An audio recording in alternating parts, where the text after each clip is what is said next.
नमस्कार, मैं चंदन कुमार और आप देख रहे हैं अपना पसंदीदा चैनल अंगवानी। साथियों, इस वीडियो में हम आपको बताएंगे जो अब इस मौसम चल रहा है रमजान का, पाक महीना रमजान का, और उसमें इफ्तार का।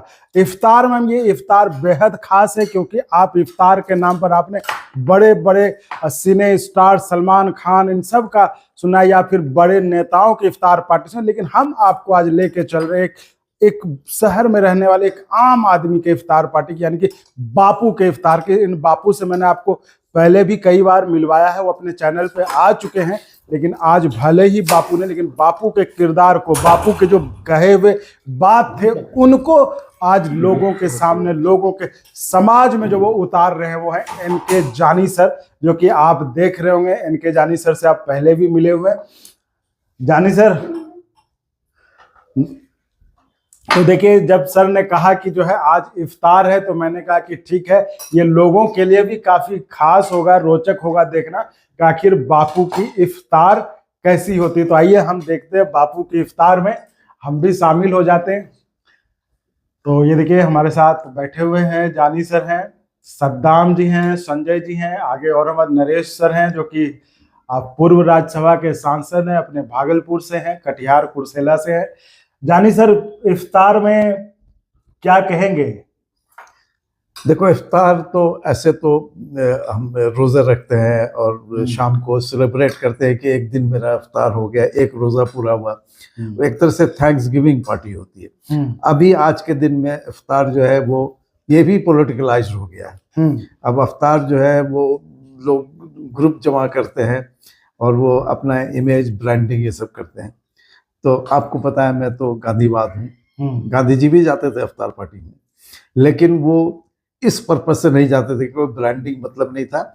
सब मजहब के, सब तबके के लोग आते थे, एक साथ मिलते, एक साथ खाते थे, और असल भाईचारा यही इसी में आती है। हम एक साथ बैठते हैं, एक साथ खाते हैं, तो इसमें जो मैसेज जाता है वो बहुत बड़ा मैसेज होता है। मेरा कोई उद्देश्य दूसरा नहीं है। ये सब मेरे संजय जी, ये भी नेशनल लेवल के हैं, हरिजन सेवा संघ के जनरल सेक्रेटरी ऑल इंडिया जी।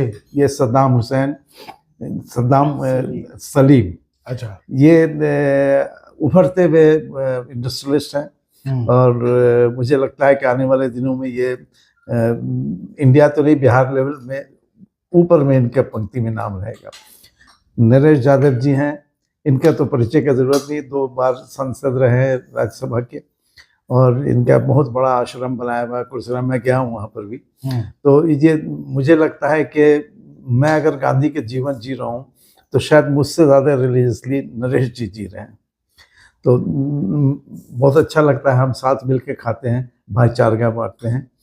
और आपसे तो पता ही है कि आप जी, तो मैं ये कह रहा था कि देखिए, रमजान आपको इफ्तार सुन के लगता होगा कि एकदम गर्मा गर्म पकोड़े, चाट, सब्जी, मतलब एकदम कि जो है शाम में नाश्ता। क्योंकि अगर आप दूसरे धर्म से है तो आपको लगता हो, आपको उतना शायद मत ना समझ में आए, लेकिन आपको लगे कि भाई खाने पीने का से। लेकिन इस इफ्तार में मैं इसलिए जानबूझ कर आया कि आपको बता, अगर बापू आज होते तो वो क्या आपको बताते। तो जानी सर, अगर आज बापू होते, क्योंकि आज के समय तो देखिए आप ही बापू के किरदार को टीवी पे या समाज में आप ही उतारते हो, हर जगह आप ही जाते हो बापू का रूप लेकर।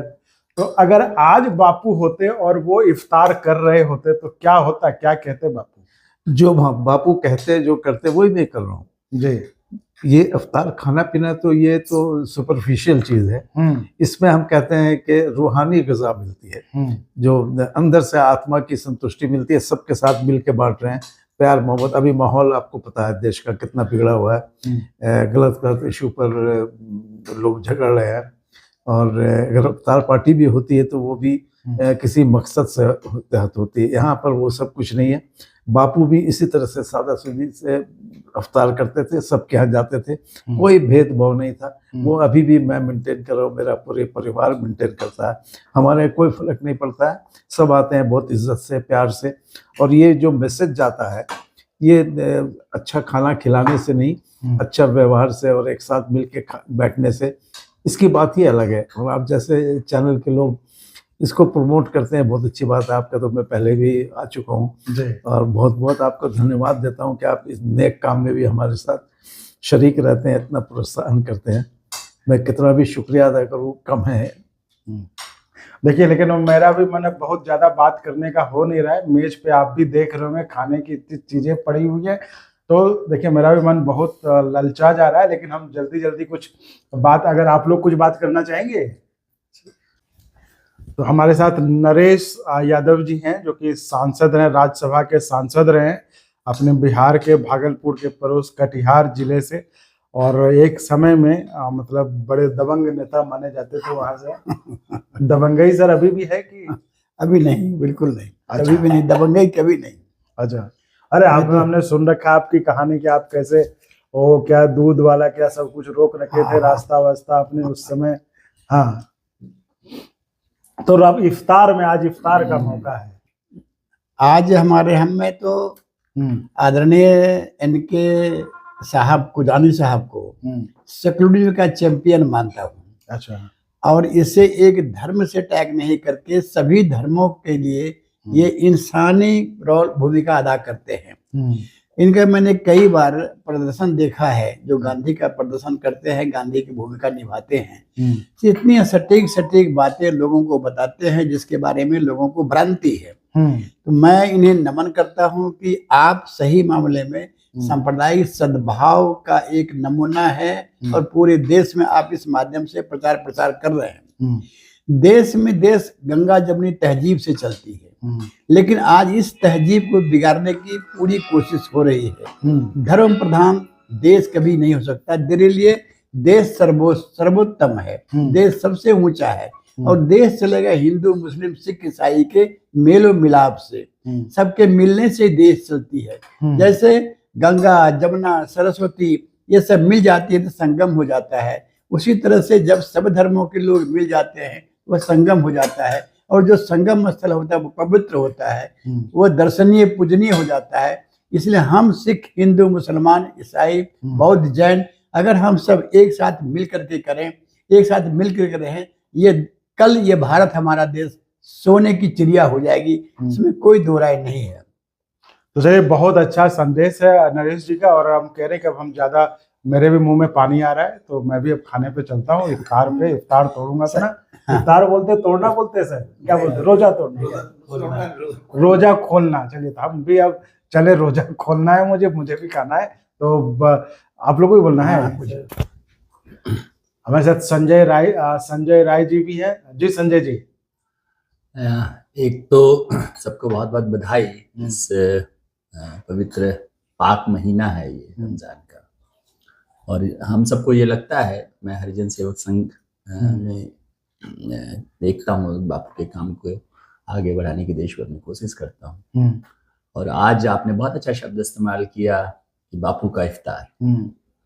तो बापू का इफ्तार क्या कहता है? बापू का इफ्तार कहता है कि भाईचारा देश में बढ़े, प्रेम बढ़े। बापू ने कहा है, राम और रहीम के शब्दों में मुझे अंतर नहीं समझ में आता है, वो दोनों एक मानता हूँ मैं। तो राम और रहीम एक हो जाएं, ये बापू का इफ्तार कहता है। आज के दिन में अगर हम ये संदेश लेके जाएं, जानी साहब आज हम सबके बीच में हैं, और ये बहुत अच्छा एक अवसर है, तो देश को, दुनिया को, सबको ये एक संदेश जाता है कि हम मिल करके रहें, हमारा भाईचारा बना रहे, और बेहतर दुनिया, बेहतर समाज का कल्पना इस भाईचारे में ही है। आप सबको ढेर सारी शुभकामनाएं रमजान इस पाक महीने में। बहुत बहुत धन्यवाद। आपको भी बोलना है चंदन जी, आपको भी बहुत बहुत धन्यवाद। जी सद्दाम जी। सबसे पहले रमज़ान की बहुत बहुत मुबारक। और अब एकदम सेकेंड फेज ऑफ रमज़ान जो है वो आधी तो निकल गई, अब लास्ट जो हम लोग का तीसरा अशरा कल से शुरू हो जाएगा, और ये तीसरा अशरा बोलते हैं माफ़ी का अशरा। इसमें अच्छा। जितनी मांगी जाए, जितनी दुआएं मांगी जाए वो कबूल होती हैं। तो अब हम लोग कल से तीसरे अशरे में कुछ ये कर रहे हैं, प्रवेश कर रहे हैं, और अब हम लोग कोशिश करेंगे कि हम लोग ऊपर वाले से दुआ करें कि एक अच्छा सुंदर देश हमारा बने और बहुत ऊपर हमारा देश जाए। मैं एक इंडस्ट्रिस्ट के तौर पे अपने देश को देखना चाहता हूं कि हमारा इंडस्ट्री, मैं भागलपुर बिहार से भागलपुरी सिल्क को रिप्रेजेंट करता हूं, तो मैं चाहता हूं कि हर एक इंडस्ट्री बढ़े और भागलपुर, बिहार और हिंदुस्तान एक जो बोलते हैं कि विश्व गुरु बने, ये ऐसे ही साकार होगा कि हम लोग एक साथ मिलके आगे बढ़े, तभी देश बढ़ेगा, तभी हम सब आगे बढ़ेंगे। तो जैसा सद्दाम जी ने कहा कि ये रमजान का जो तीसरा असर है जिसमें कि हम अपने जो गलतियां की जाती हैं उनके लिए, तो देखिए ये भी एक पहलू है। अभी हमारा मतलब कुंभ खत्म हुआ, जिसमें कहा जाता, माना जाता है कि कुंभ में आप स्नान करके अपने पापों को धोते हैं, और ये अभी रमजान, मतलब कि दोनों अपने देश की ये विशेषता है कि कैसे हिंदू मुसलमान दोनों धर्मों में अभी हमने कुंभ में जहाँ कहा कि आप गंगा नदी में स्नान करके आप अपने पापों को धो लेते हैं, तो अभी ये रमजान का ये तीसरा असर, जहाँ की आपने अगर कोई गलती की हो, आपको लगता है आपसे कुछ गलत हुआ हो, तो आप उनकी माफी मतलब अपने भगवान अल्लाह ताला से आप मांग सकते हैं और वो मिलती है। यही सद्दाम जी कहते हैं ना। तो देखिए, तो इसके साथ अब हो गया बहुत, अब मैं चलूँ रोजा खोलने, मैं मुझे खाना है, मुझे देख के मुंह में पानी भी आ रहा है और मैं खुद को रोक नहीं पा रहा हूँ। तो आप सबको रमजान मुबारक। और आप ये देख रहे होंगे टेबल पे बहुत तो सर लोगों ने खत्म कर दिया और मैं वीडियो बनाने में लगा रहा, तो खैर कोई नहीं, अब मैं जल्दी से रख के अब मैं शुरू करता हूँ। चलिए, रमजान मुबारक। तो साथियों, आप ऐसे ही चैनल को देखते रहिए, लाइक शेयर सब्सक्राइब करते रहिए, और संभव हो तो ज्वाइन भी करिएगा, जिससे हमें आपके लिए ऐसे ही आपसे जुड़े मुद्दे, आपसे जुड़ी बातें आपको दिखाने में मदद मिलती रहे। बहुत बहुत धन्यवाद। और अगर आपको अच्छा लगा तो एक बार और आपको मैं कहना चाहूँगा कि आप इसको प्लीज सब्सक्राइब और शेयर करते रहें, ताकि हमारा भी मनोबल और सपोर्ट बना रहे।